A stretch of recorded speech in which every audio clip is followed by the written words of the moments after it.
네, 안녕하세요. 온유겸손입니다. 네, 오늘은 이론 강의, 아이고,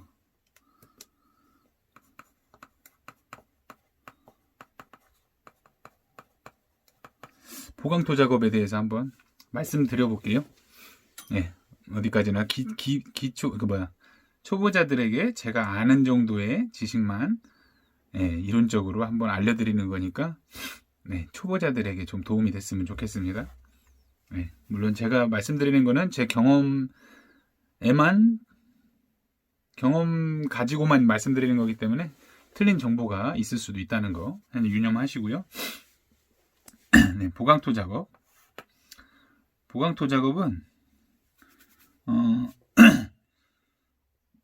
어떤 작업이냐면요. 보강토는 우리나라는 그 평야지대가 아니기 때문에 이렇게 좀 산 지형이 많잖아요. 좀 이렇게 좀 이게 굴곡이 많잖아요. 동산도 많고 뒷산도 많고. 미국이나 캐나다 같은 데 가면 그냥 쫙 허 벌판이죠. 평야죠. 평야는 보강토 쌀 일이 없어요. 왜냐하면 보강토는 뭐 여기 사는 집이 있고 또 여기 사는 집이 있고 동네에 반듯한 집에도 좀 높은 데가 있고 낮은 데가 있고 집이 다 이렇게 다 빤빤하지가 않죠. 한국 지형은 특히나 산이 많은 지형이죠. 그래서 이렇게 집이 있는데 집이 이렇게 비탈진데 집을 짓지 않죠. 이렇게 반듯하게 해놓고 집 짓는 데는 이렇게 반듯반듯 하잖아요. 그러면 이렇게 반듯한데 경계가 만약에 좀 확대해서 보면 여기 집이 한 채 있고 요 밑에 집이 한 채 있어요. 그러면 경계가 뭐 글쎄요, 그 지적도를 떼보면 경계가 뭐 여기든지 뭐 경계가 있겠죠? 그러면 밑에 집은 자기 경계까지는 충분히 찾아 먹어요.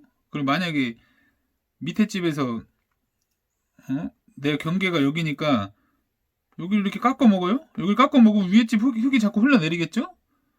이런 것 때문에 서로 이 집끼리 싸움이 돼요. 싸움이.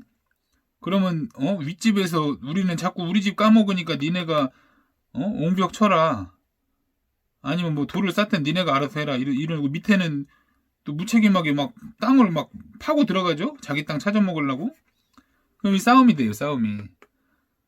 그래서 좀 원만하게 해결을 해서 누가 잘못인지는 모르겠지만 이런 경우에 이제 보통 윗집에서 하지 않을까 싶어요. 왜냐면 남의 경계에다 만약에 자기 경계가 여긴데 자기는 여기다가 남의 집에 흙 들어가게 흙을 자꾸 받을 수 없잖아요. 이렇게.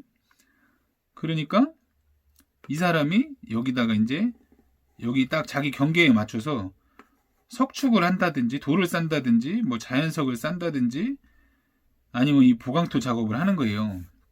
근데 보강토를 이 뭐 돌 쌓는 것보다 보강토가 좀 비싸다고 해요. 왜 비싼데도 하는 거 하니 이 자연석 같은 경우는 이게 옆에서 봤을 때 이 모양일 때 그러면 이 자연석을 싸면 이 비탈이 자연석 비탈하고 비슷하게 이렇게 들어가야 돼요. 이 돌이 자연석이 왜 그러냐면 자연석은 면이 없기 때문에 똑바로 이렇게 수직으로 싸면은 이게 터져버리죠. 터져버리기 때문에 안 되고 자연석은 그렇고 면석은 이렇게 쌌죠. 실제로 면석은 이렇게 쌌는데 이것도 반듯이는 못 싸요. 조금 약간은 기운단 말이죠. 약간은 기울고 또 면석은 면적이 엄청 넓어요. 이게 면적이 엄청 넓기 때문에 그러니까 이 자기 땅의 안쪽으로 많이 차지하는 거죠. 그렇기 때문에 이제 그 보강토 누군가 특허를 냈어요. 누군가 특허를 내가지고 보강토라는 거를 만드는 거예요. 만들었는데 이 보강토는 이런 경계에서 보강토를 쌓아 올리면 거의 자기 면적에서 거의 100% 가까이 자기 면적을 딱 차지하고 이 폭이 이 면석보다 넓지도 않아요. 좁아.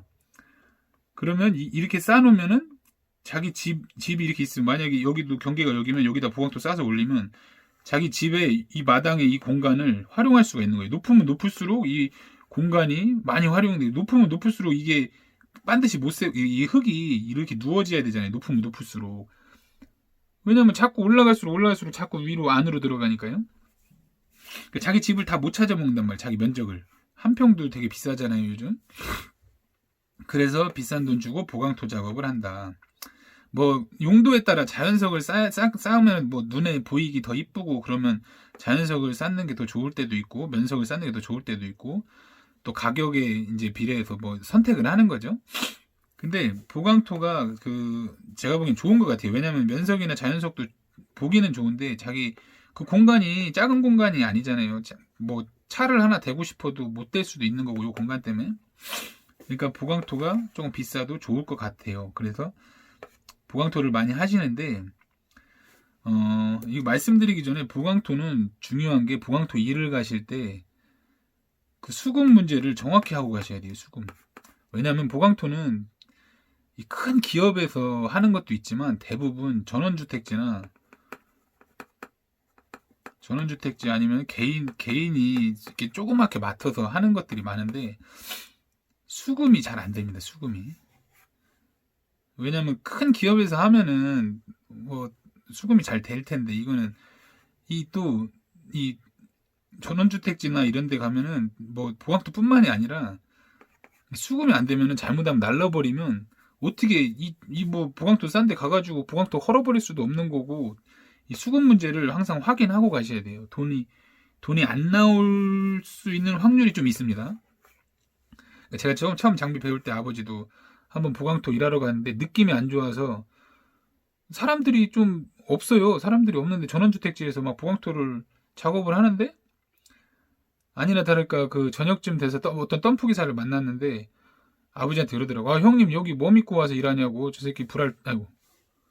네, 좀 속어 죄송합니다. 네. 저거 아무것도 없는 사람이 저거 하는 거라고. 제가 믿을 만한 사람이 아니다. 그래서 한번 하루 하고 나온 적이 있는데 이 보강토 작업은 좀 수금이 좀 잘 안 되니까 조심하셔야 됩니다.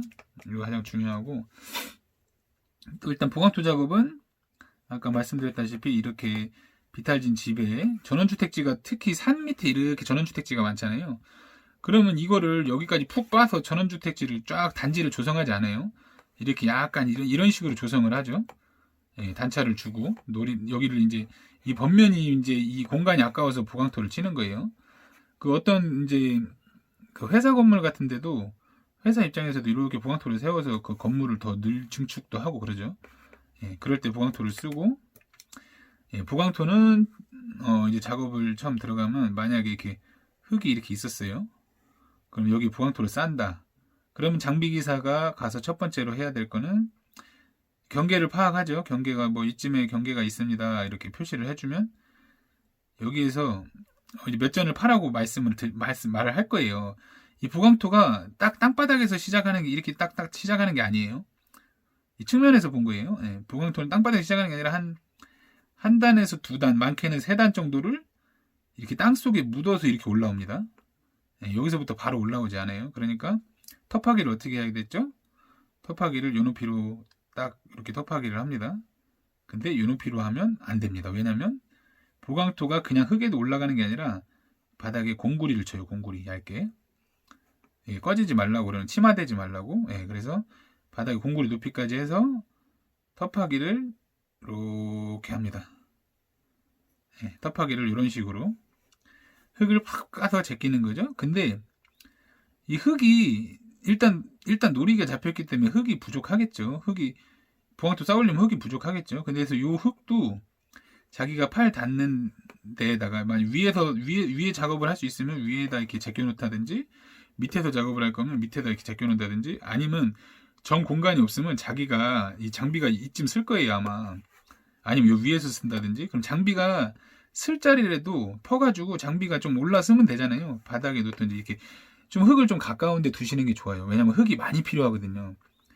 네, 그래서 흙을 최대한 가까운데 이렇게 장비가 이렇게 위에 올라 쓰던 어쨌든 여기는 파만 놓으면은 이거 블럭만 넣어주면 되기 때문에 뭐 좀 높아도 상관없어요. 여기다 놓는다든지 흙을 조금 팔이 닿는 공간에 놓는 게 좋아요. 흙이 나중에 들어갈 때 많이 들어가거든요.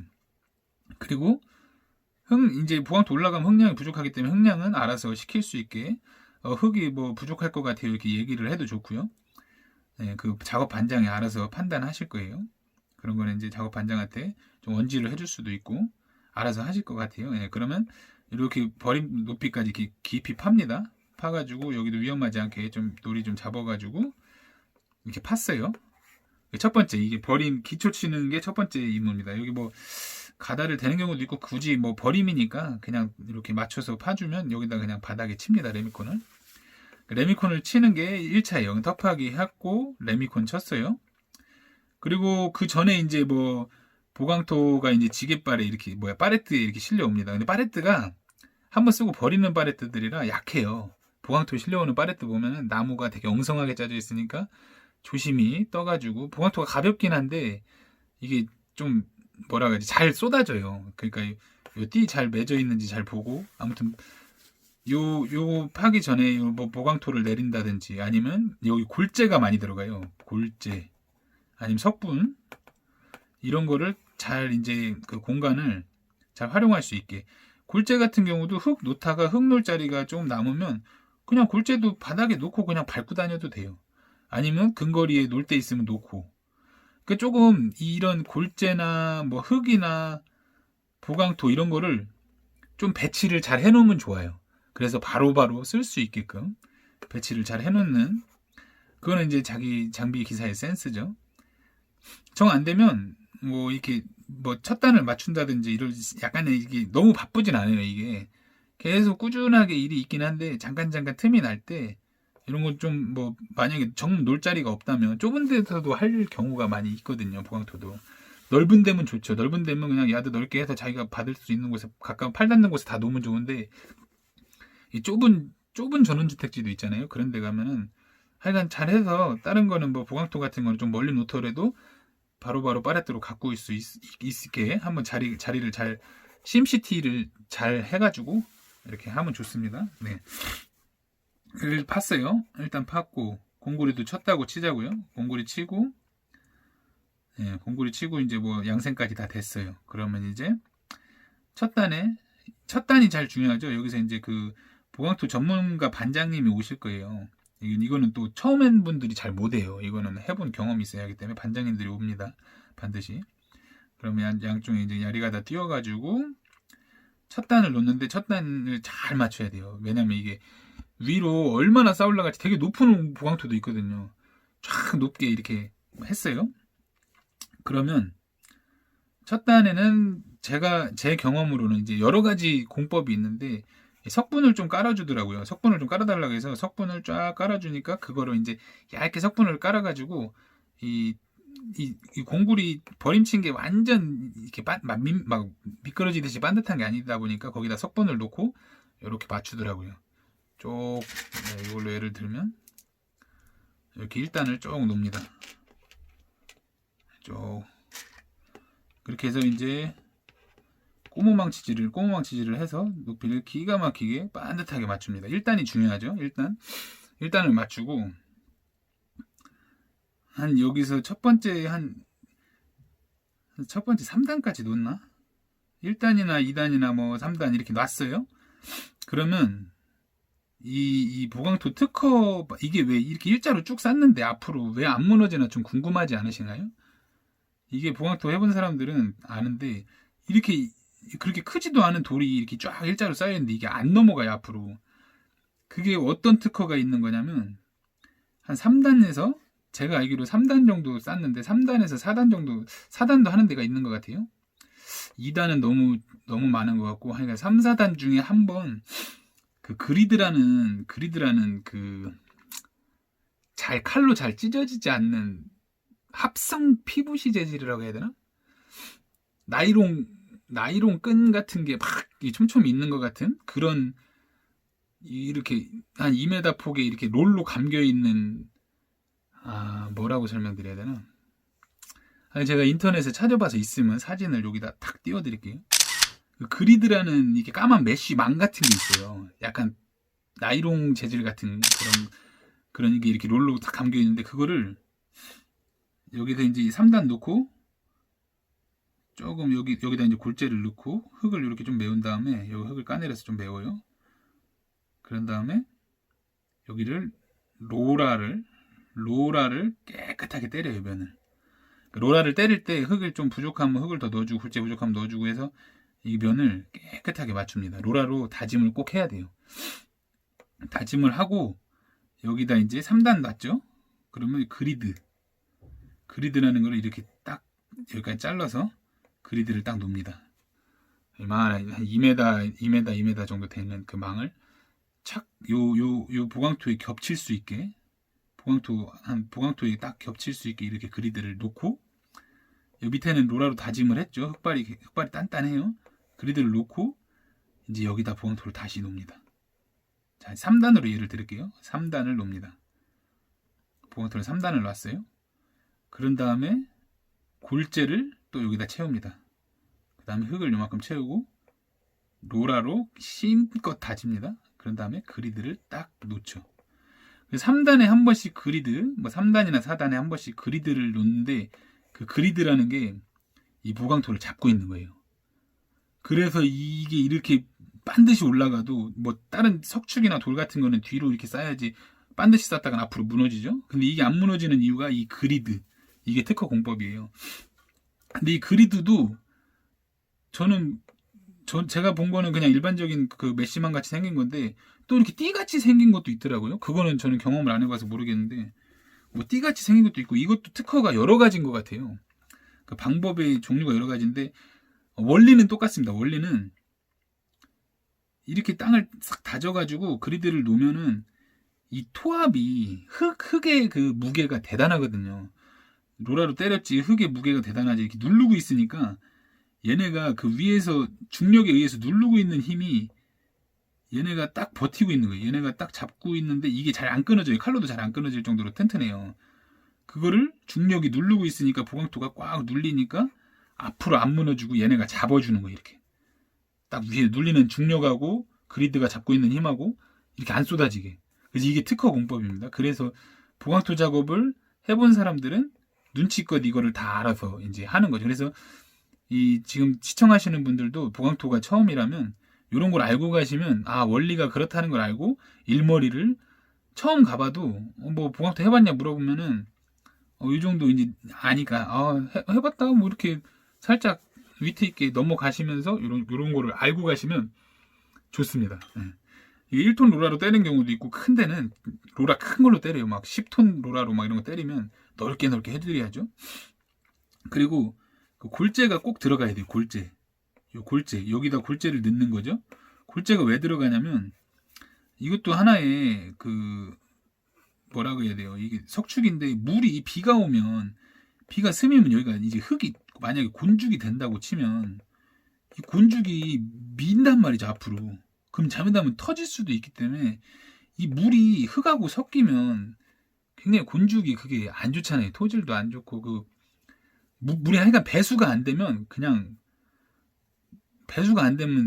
안 되죠. 네, 그렇기 때문에 흙이 조금이라도 밀고 나오고 이러면 아무래도 이렇게 싱크홀 생기듯이 흙을 계속 빨고 내려갈 수가 있어요. 그렇기 때문에 골재를 꼭 여기다 채워주는 거예요. 골재. 그러면 흙에서 물이 이렇게 찌걱찌걱 나와도 흙이 빨려나가는 게 아니라 골재 사이사이로 물만 빨려나가게. 그럼 요 보강토 안에도 골재를 채우거든요. 보강토를 보면은 보통 대충 그리면 이런 식으로 약간 마른 목걸로 생겼어요. 그래 여기 안에 구멍이 있고 여기 이제 홈이 있어가지고 착착착 낄 수 있게 돼 있단 말이죠. 대각선 이렇게 지그재그로 이렇게 물려가지고 이렇게 놓는 거예요. 이렇게 이런 식으로 여기 홈에 딱 걸게 지그재그로 이렇게. 그래서 1층에 이렇게 놨으면 2층에 똑같이 놓는 게 아니라 이렇게 반 걸쳐서 이렇게. 근데 이것도 일자로 쌓는 보강토도 있더라고요. 그 특허 공법이 여러 개라 그냥 반드시 이렇게 사다리꼴로 반드시 이렇게 올라오는 것도 있어요. 근데 그거는 좀 일반적이진 않은 것 같고 보통 이렇게 좀 지그재그로 이렇게 쌉니다. 1단에 이렇게 쌌으면 2단에 딱 겹쳐서 근데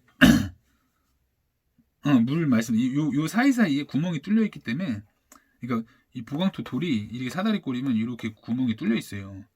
이 모양은 좀 정확히 이렇게 생기진 않았지만 그럼 여기도 골재를 채워요. 그렇기 때문에 여기도 골재고 요 안에도 골재이기 때문에 이 흙을 같이 빨고 내려가지 않고 물만 스면서 이렇게 나갈 수 있게. 그럼 보강토는 물만 나오기 때문에 이게 흙이 밀지 않기 때문에 보강토는 튼튼하게 유지가 되는 거죠. 그래서 골재를 항상 채우는데 여기다가 뭘 막아놓고 골재를 채우는 게 아니에요. 그렇기 때문에 바가지로 이렇게 넣어요. 다시 그리면 지저분하니까 보강토 이렇게 쌌어요. 그러면 흙이 이렇게 있으면 골재를 여기다 이렇게 넣어요. 그럼 골재가 이렇게 퍼질 거 아닙니까? 그럼 흙을 또 이만큼 넣어요. 그럼 또 골재를 이만큼 넣어요. 흙을 이만큼 넣어요. 골재를 이만큼 넣어요. 이렇게 이런 식으로 골재가 앞에 좀 어느 정도 공간에 보강토 뒤로 한 보강토 크기 2배만 정도는 골재가 좀 들어가야 되지 않을까. 대충 골재 뭐 이것도 FM대로 하면 많이 채우겠지만 많이 채우진 않고 한 바가지 하나 폭 정도만. 그것도 좀 많아요. 많기는. 네.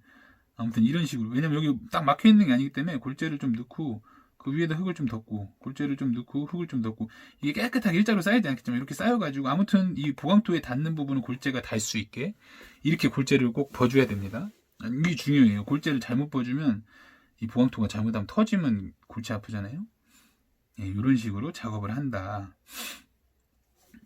네, 그리고 좀 이해가 가시나요? 정확히 이게 그림이 좀 어려워서 네, 이게 어디서 어떻게 설명드려야 될지 모르겠는데 하여간 옆에서 보는 게 제일 편한 것 같아요. 이렇게 돼 있을 때 여기다 보강토를 이렇게 땅을 이렇게 파가지고 보강토를 쌓아 올렸다. 3단에 그리드 하나, 또 3단에 그리드 하나. 그러다 보면 여기 뒤에 있는 흙도 이렇게 까내리면 금방 까내리거든요. 이 흙이 없어요. 그러면 아까 바닥에 깔아놨던 흙을 넣든 빼놨던 흙을 넣죠. 그 흙이 되게 많이 필요해요. 그게 되게 바빠요. 장비가. 위에 흙이 이렇게 많으면 여기서 막 밀고 내려오기도 하고 큰 작업 같은 데는 막 도자가 밀어주기도 하고 흙이 많이 필요해요. 골재도 많이 필요하고 만약에 흙이 부족하면 흙을 또 받아야죠. 예, 뭐 덤프트럭으로 받든 어쨌든 예, 흙을 받고 골재 넣고 흙 넣고 골재 넣고 흙 넣고 이런 식으로 계속 쌓아 올립니다. 쌓아 올리는데 이 보강토 하나가 한 알음 정도? 그렇게 크진 않아요. 이 정도 이렇게 하나 나눴을 때 하나 정도 크기인데 이거를 이제 이거 쌓을 수 있게 여기다 올려줘야 되잖아요. 그러면 이제 방법이 여러 가지인데 장비가 이렇게 여기 서가지고 이렇게 돌려가지고 여기서 이제 뭐 떠가지고 이렇게 논다 하는데 이게 이제 여러 가지예요. 이 어떤 사람은 이 파레트에 보강토가 이렇게 쌓여 있으면 이걸 눕혀가지고 이렇게 쏟아가지고 누워서 이렇게 세운 다음에 여기다가 아시바 파이프를 걸어서 발을 이렇게 걸어서 바가지에 달고 이렇게 해서 한 번에 날려주는 한 번에 4-5개를 이렇게 한 번에 날려주는 스타일이 있고 어떤 사람은 그냥 파레트 갖다 놓고 그 보강토 거리가 있어요. 이렇게 하면 그러면 여기 뒤에만 살짝 무게중심이 앞에 쏠려 있으니까 뒤에만 살짝 걸쳐가지고 바에 이렇게 걸어서 하나씩 날리는 스타일이 있고 이거는 이제 현장 스타일마다 달라요. 반장님이 하는 스타일마다 다르고 그러니까 그거는 이제 알아서 하시면 되고 저희 같은 경우에는 틸트 집게가 있어요. 그럼 보강토가 이렇게 쌓여 있으면 이렇게 마름 먹고 이렇게 있고 또 이렇게 보강토가 보통 이렇게 와요. 그러면 우리 틸트 같은 경우는 집게로 여기하고 여기를 딱 집어가지고 2개씩 이렇게 놔줄 수가 있어요.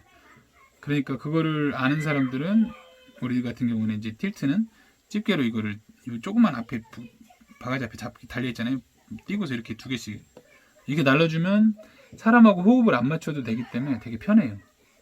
그렇게 해도 날려준다는 거. 근데 일반 사람들은 일반 차량들은 여기 걸어서 그리고 괜히 또 자기 고집 필요가 없어요. 자기 해달라는 대로 해주면 돼요. 이렇게 하나씩 날려면 하나씩 해주고 아니면 이렇게 여러 개 눕혀가지고 아시바 걸어서 이렇게 날리려면 이렇게 날려도 되고 아무튼 이런 기초적인 거를 알고 가면은 흐름을 알고 가면은 보강토 작업 그렇게 어렵지 않습니다. 예, 재미가 있어요. 그 보강토 하는 사람들하고 농담해가면서 이렇게 날려주고 해달라는 대로 해주고 뭐 흙이 부족하니 골재 부족한 거 이런 거는 알아서 자기가 판단해가지고 더 시켜주세요 말해가지고 이렇게 끝까지 쌓아 올리면 됩니다.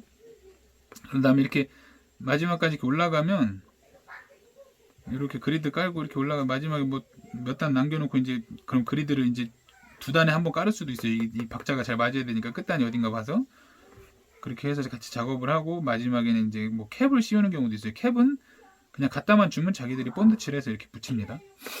네. 그렇게 하면, 그렇게 해서 이제 흙 넣어주고 마무리 해주면 끝입니다. 그리고 뭐 정리 좀 해주고, 여기 한 두세 단 정도는 이 덴바 봐가지고 잘 묻어주시고요. 튼튼하게.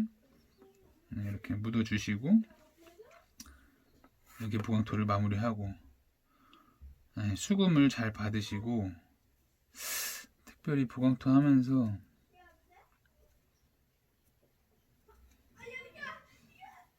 이 장비기사가 좀 로라를 잘 때릴 수 있게 센스 있게 나라시도 잘 해주고, 로라 길도 좀 마련해주고, 그리고 어떻게 하다 보면은 코너 꺾다가 이제 그리드가 다 안 들어갈 경우에는 이 그리드를 이렇게 넣었다가 접어놓기도 하고 그래요. 이 귀 뒤에 공간이 안 나오면 접어놓으면 또 여기다 흙 잘 채우고, 그리드 위에 흙을 불 때는 확 뿌리지 말고 천천히 살살살살 버가지고 그리드가 움직이지 않게 고정을 좀 한 다음에 부시는 게 좋아요. 그리드가 이제 막 넣다 보면 그리드가 이렇게 울어버리면은 이거 위험한 거죠. 울어버리면 안 돼요. 깨끗하게 할 수 있게 흙을 좀 살살 잘 버가지고 그렇게 작업을 합니다. 보강토 더 생각나는 게